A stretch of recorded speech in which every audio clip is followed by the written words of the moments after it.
So Grant Cardone just did a closed-door mastermind where he invited different entrepreneurs, speakers, influencers to this event, and I was so excited about it.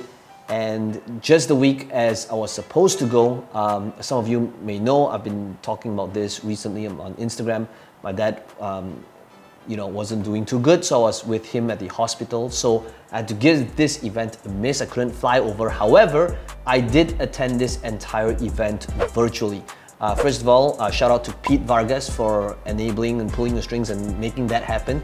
But I want to be able to walk you guys through my biggest takeaways from this entire event. And I even put all the notes here on my iPad. But I want to be able to share what these nuggets are with you so that you'll be able to condense the entire thing, the entire takeaways. And if you ever want to be able to go on the mastermind grant, this would be like a $25,000 weekend. But I can tell you just these notes alone, if you were to stay till the end of this video, I can guarantee you it is just implementing a few of them is going to transform your life both personally and professionally.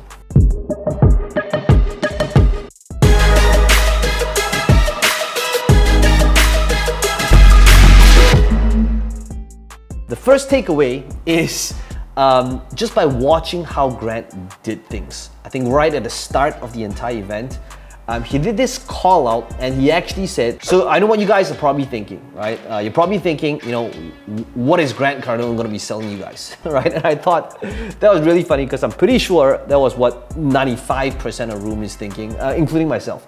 So I think because of that call out, that immediate rapport was built. It broke the ice immediately. And I think like just making a call out in terms of what people are thinking, their minds, the elephant in the room, that's awesome. Okay, so let's like officially begin, not just from my observations, but things that Grant actually said.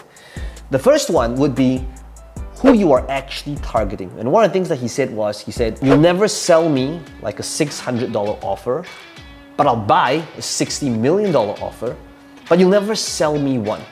And I thought that was really powerful because it's kind of like, I know today, the things that I'll buy is, I'll buy a book, I'll buy a $50,000 done for you or mastermind, but I'm done with the $997 offers and courses, right? So nothing in between, right? So I know that if a person targeted me, it has got to be either a book or a $50,000 offer, but you'll never really sell me a $997 course anymore.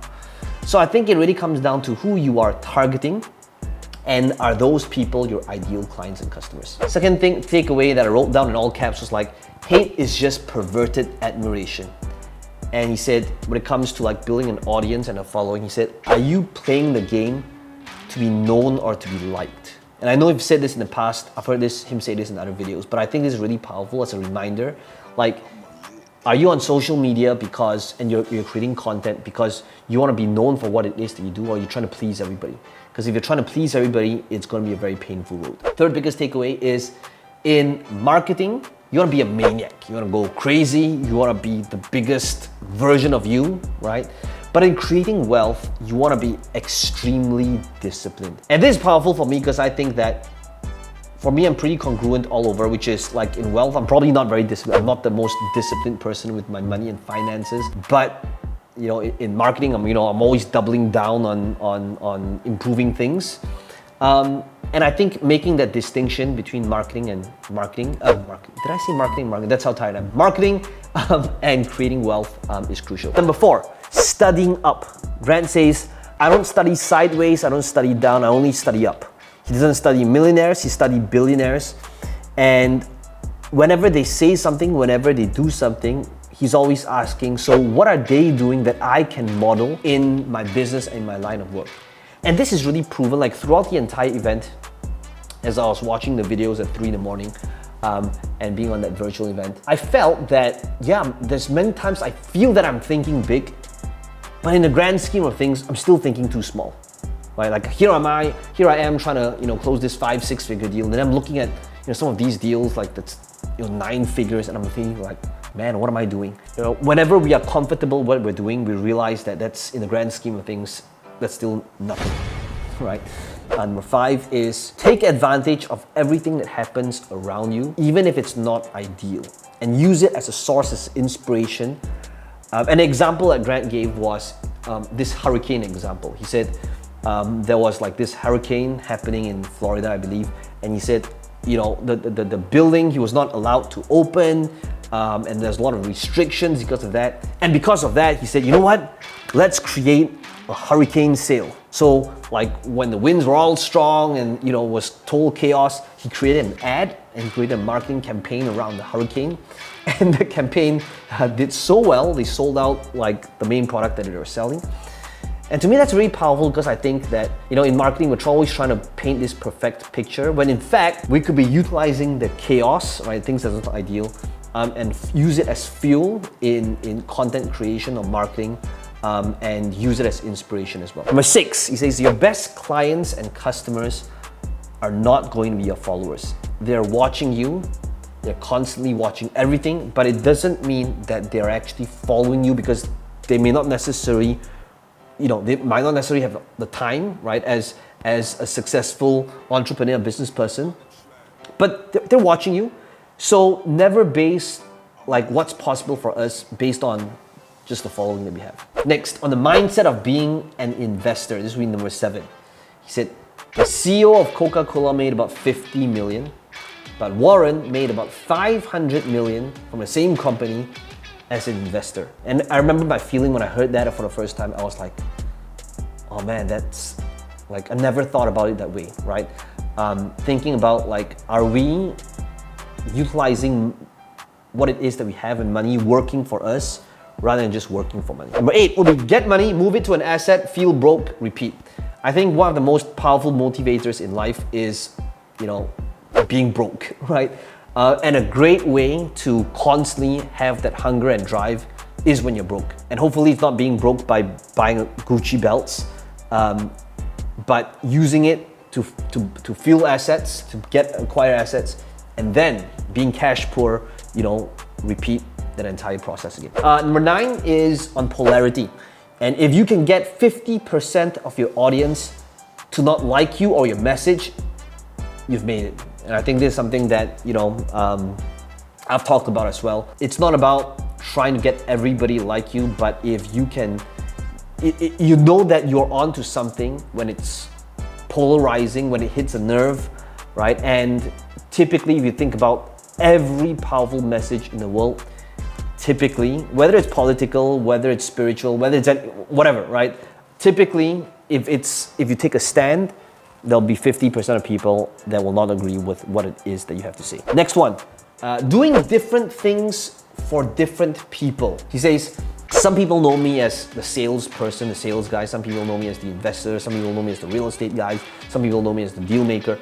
And what we can do is we can play these different roles for different audiences and different markets because they act as a different way to speak or pull different audience types, and that's okay.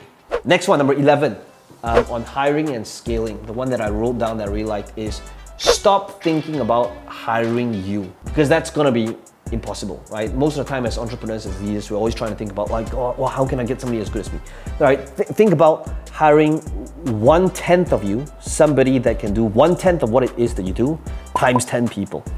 And when you realize that, number 1, you're able to build a team much easier, you're able to train them a lot better, you're able to set them up to win, and that's how it becomes a lot more scalable. That brings us to number 12. This one, ads and split testing. So number 12 on ads and split testing is to smash the like button for YouTube algorithm. By the way, if you're enjoying these so far, guys, let me know in the comments which one's your favorite. And then as always, be sure to subscribe to the channel if you want to be able to be first in line to be notified for videos just like this, to be able to get the best strategies when it comes to building up a sales process online and to be able to monetize. All right, number 12 is Grant says split testing is BS. Not because it doesn't work, but because 99% of people, first of all, they didn't even see your ad. And when you're trying to split test, it's for the 1% of people that did see it. So all these things, I'm like, oh, let me split test and get the best variation and all of that. He doesn't believe in split testing. Don't do split testing. And that's a little bit of showing there. I wouldn't say that I'm a crazy split testing person. Most of the time, like, oh, if it's profitable, we'll just leave it up. But that was a good reminder. Number 13 is on goals. And he said, if you want to be able to make your current problem insignificant, then 10x your goal, right? So you say like, right now you think your problem is significant because it's over here. But when you 10x your goal, then all of a sudden this goal, this problem that you're having, like seems like it's nothing, right? So it's more of a mindset thing. Number 14, on your customers. He says, the people that complain the most are not the ones who bought from you, but from the ones that didn't buy. And you notice this happening over and over again. Number 15, he says, I don't want to learn from my failures. I want to be able to learn from my successes, because when I know what it is that I did well, I'll be able to replicate and do that again and again and again. Now, these were like my biggest takeaways here, but the one that isn't something that he said explicitly that was the biggest one for me, and I saved the best for last, is just in seeing the way Grant thinks about this entire ecosystem, how it's connected, how he connects like the trainings with the investments, to the courses, to the community, to making deals, the JVs, and all of that. And I realized, man, you know, even though I think that I'm playing big, grand scheme of things, I'm still playing too small. And I think this is why the environment and the people that we associate and hang out with, and where we get our source of inspiration is so important. Guys, I hope you enjoyed this video. Let me know in the comments below which was your biggest takeaway, which number that is, and I will see you in the next one.